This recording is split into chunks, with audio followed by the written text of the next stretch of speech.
بسم اللہ الرحمن الرحیم۔ کہتے ہیں بہلول دانا ایک دفعہ قبرستان میں ایک ٹوٹی ہوئی قبر میں پاؤں لٹکا کر بیٹھا ہوا تھا۔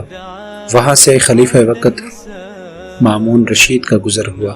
اس نے بہلول کو دیکھا تو اس کے پاس آیا اور اس سے پوچھا، بہلول یہاں کیا کر رہے ہو؟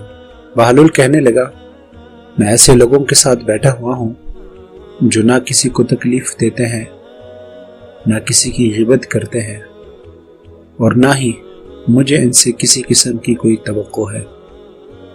خلیفہ مامون رشید نے آہ بھری اور کہا، بہلول یہ تو بتاؤ کہ روز قیامت پل صراط سے کیسے گزریں گے، اور قیامت کے روز جو سوال جواب ہوں گے اس کا کیا کریں گے؟ بہلول نے کہا، امیر المومنین، جواب تو مجھے پتا ہے، لیکن اس کو سمجھانے کے لیے آپ کو تھوڑی سی تکلیف کرنی پڑے گی۔ خلیفہ نے کہا، بہلول تم کہو تو صحیح۔ بہلول نے کہا، آپ یہاں آگ بھڑکائیں اور ایک توا لے آئیں اور اس کو اس آگ پہ رکھ دیں۔ خلیفہ نے جو ہی سنا اس نے اپنے غلاموں کو حکم دیا۔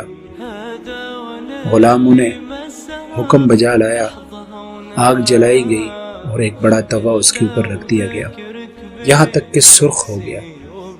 خلیفہ پریشان تھا اور حیران بھی کہ بہلول کیا کرنے والا ہے۔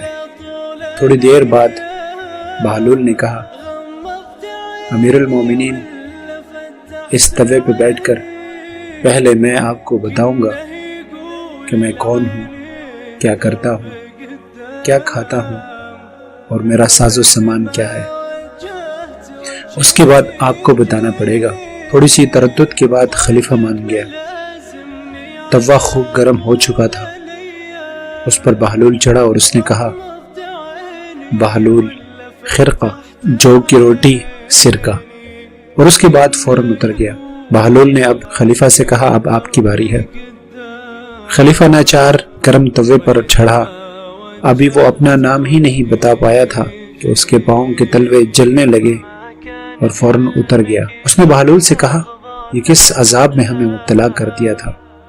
بہلول نے کہا، حضرت آپ ہی نے تو کہا تھا کہ مجھے بتاؤ کہ پل صراط سے کیسے گزریں گے اور سوالات اور جوابات کیا ہوں گے۔ روز قیامت جو بھی انسان اللہ کی عبادت میں اور اللہ کے بتائے ہوئے طریقوں کے مطابق زندگی گزارے گا، اس کے سوالات اور جوابات اتنے ہی مختصر ہوں گے جتنے میرے تھے، اور جو شخص دنیا کی رنگینیوں میں گم ہوا ہوگا، آسائشوں میں مبتلا ہوگا، شہرت کا خواہاں ہوگا، اس کے ساتھ ایسا ہی ہوگا جیسے آپ کے ساتھ ہوا تھا۔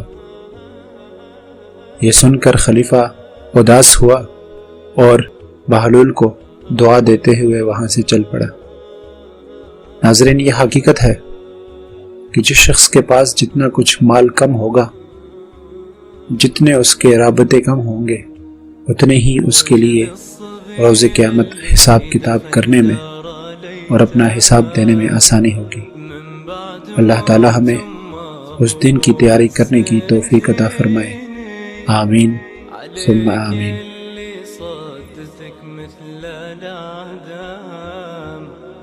بعدها ما عاد تحسب سنين